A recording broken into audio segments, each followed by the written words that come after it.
Many classrooms still exercise a one-size-fits-all prescriptive approach to learning. This type of inflexible instruction acts as a barrier for many students.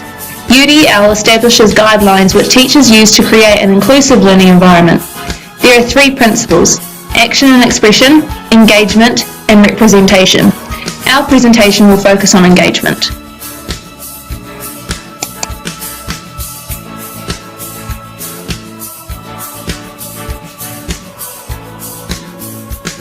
As teachers, it's paramount we build inclusive learning communities to ensure all learners are reached. A way to improve engagement is to provide choice and opportunities for autonomous thinking and learning. That is, allowing students to choose resources and even the task. I'm particularly interested to see how technology integrates with UDL and student choice. Consider a Year 3 reading class of differentiated learners. Why not try Reading Eggs? This is an online reading resource. Children engage with reading as they choose between self-paced, interactive online games and activities.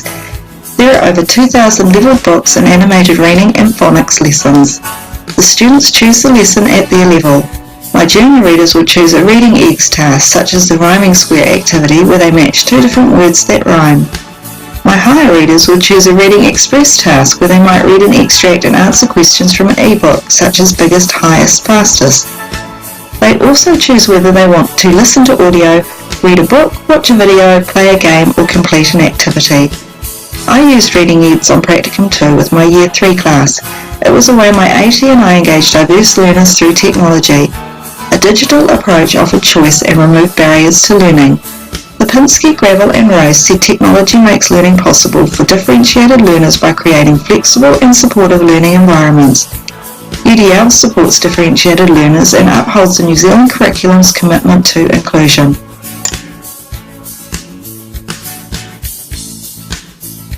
Having to teach Year 1 and 2 students maths, I knew the key would be to get their interest straight away and then try and maintain it for the duration of the lesson. These students are very young and it is difficult to keep this age group focused and on task for any sustained length of time. The topic had to be real and relevant to their daily lives. Using DMIC, I planned a problem-solving activity that was about a group of 4 brothers buying their school lunch. I knew prior to practicum that there were many large families in the school community, so I assumed a family context would be relatable for them. I also assumed that buying lunch was a normal weekly treat. I was mindful that not all students could find this relevant, as some might not buy their lunch due to cultural or medical reasons, but I still thought they would be able to relate to the concept because handing out lunch orders is a daily school routine. For this age group, everything is about being fair and sharing things equally. This socially relevant concept fitted nicely with the big idea for the maths lesson. The activity was appropriate for their age and ability. The DMIC process allows the activity to be broken up into different stages: the launch, group work, sharing, and connecting back. These changes in structure helps the students to maintain their interest throughout the lesson, as they will be listening first, then interacting in a group, and then they will be sharing their ideas back to the group. The process allows many points of evaluation and self-reflection that help all learners regulate their own learning. By incorporating this checkpoint of the UDL guidelines into planning, I have reduced barriers and maximised opportunities for all learners.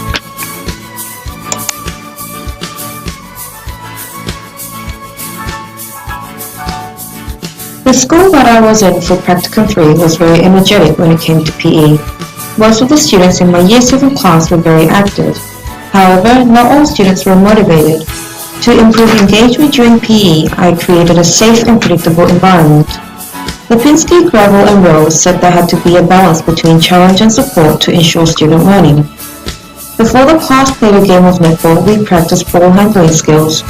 I ensured all students felt confident and were supported by the team. We created a safe, structured, predictable environment. In accordance with Lipinski, Gravel and Rose, I grouped students to practice ball handling skills, creating an opportunity to work collaboratively. As we felt confident, we moved on to a quick ball passing activity. Every student in the team had to catch the ball in order to score a point. This ensured students participated and were engaged. There was a level of difficulty as the students could intercept passes. These challenges encourage students to work collaboratively and support each other. After practicing ball handling skills and our quick warm-up, we gathered as a class and I questioned the students about the session. We reflected on what was learnt and provided feedback and feed forward. It was important for students to provide feedback as this facilitated further learning. Using the UDL guideline helps teachers understand that students learn differently. They need to utilize various tools and strategies to ensure all learners are included.